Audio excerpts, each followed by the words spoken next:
Kwa majina naitwa ndugu Epaphroditus Kanuti Sabuni. Ninatokea ofisi ya makamu wa rais. Mimi ni afisa mazingira. Niko kitengo cha niko idara ya mazingira ofisi ya makamu wa rais. Sisi kama ofisi ya makamu wa rais, kama inavyofahamika, ndio ofisi yenye dhamana ya kusimamia masuala yote ya uhifadhi na utunzaji wa mazingira nchini, ikiwa pamoja na uhifadhi na utunzaji wa misitu.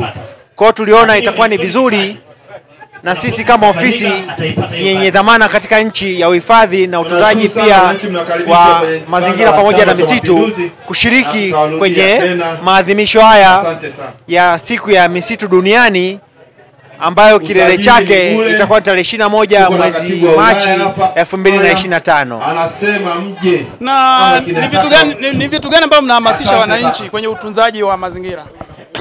Asante sana ndugu mtangazaji.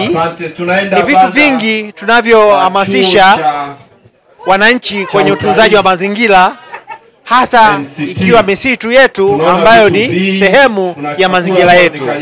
Kwanza kabisa tunaihamasisha jamii wasio na zile tabia za kukata miti ovyo, za kufyeka misitu na za kuchoma misitu, kwa sababu wakifanya hivyo basi wanakuwa wanaharibu hiyo misitu, na kwa hiyo hatuwezi kupata faida za moja kwa moja zinazotokana na misitu yetu. Kwa hiyo tunahamasisha jamii zisijihusishe na kufyeka misitu, kukata misitu pamoja na kuchoma misitu, ili basi tunapoitunza hii misitu basi tunaweza tukapata faida za moja kwa moja ambazo zinatokana na misitu.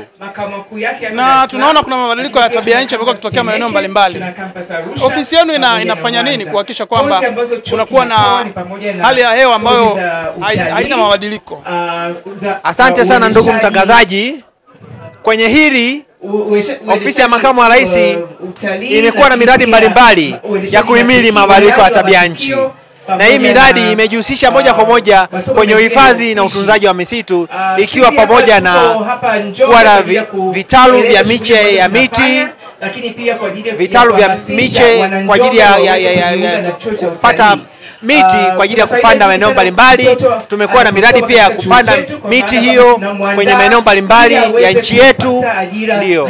Na pia tumekuwa na miradi ambayo inahifadhi na kutunza moja kwa moja bioanuwai, ikiwa pamoja na uhifadhi wa misitu. Na miradi kama hii ipo maeneo mbalimbali katika nchi yetu, na Tanzania bara ipo katika halmashauri ya wilaya ya Mvomero kule mkoani Morogoro, pia ipo katika halmashauri ya wilaya ya Mpwapwa mkoani Dodoma, na pia miradi hii ipo katika halmashauri ya wilaya ya Simanjiro katika mkoa wa Manyara.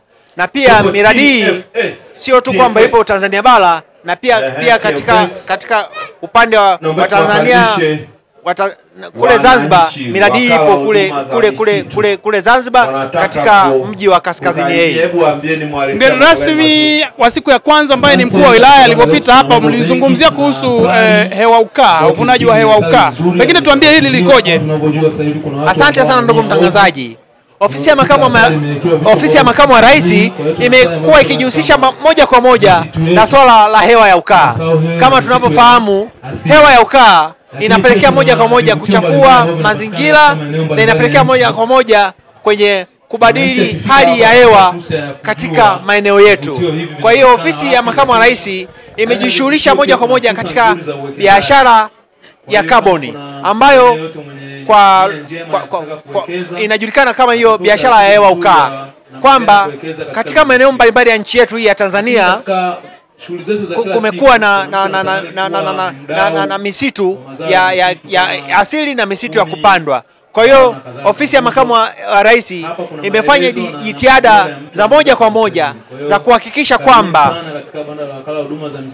maeneo mbalimbali, hasa halmashauri na maeneo mengine, kujihusisha moja kwa moja kwenye biashara hii ya hewa ukaa. Kama inavyofahamika, katika halmashauri mbalimbali nchini. Haya, tuko hapa. Hizi halmashauri za wilaya zimekuwa zikimiliki misitu ya asili na pamoja na miti ya kupandwa. Kwa hiyo ofisi ya makamu wa rais imehamasisha halmashauri hizi kujiunga moja kwa moja kwenye biashara hii ya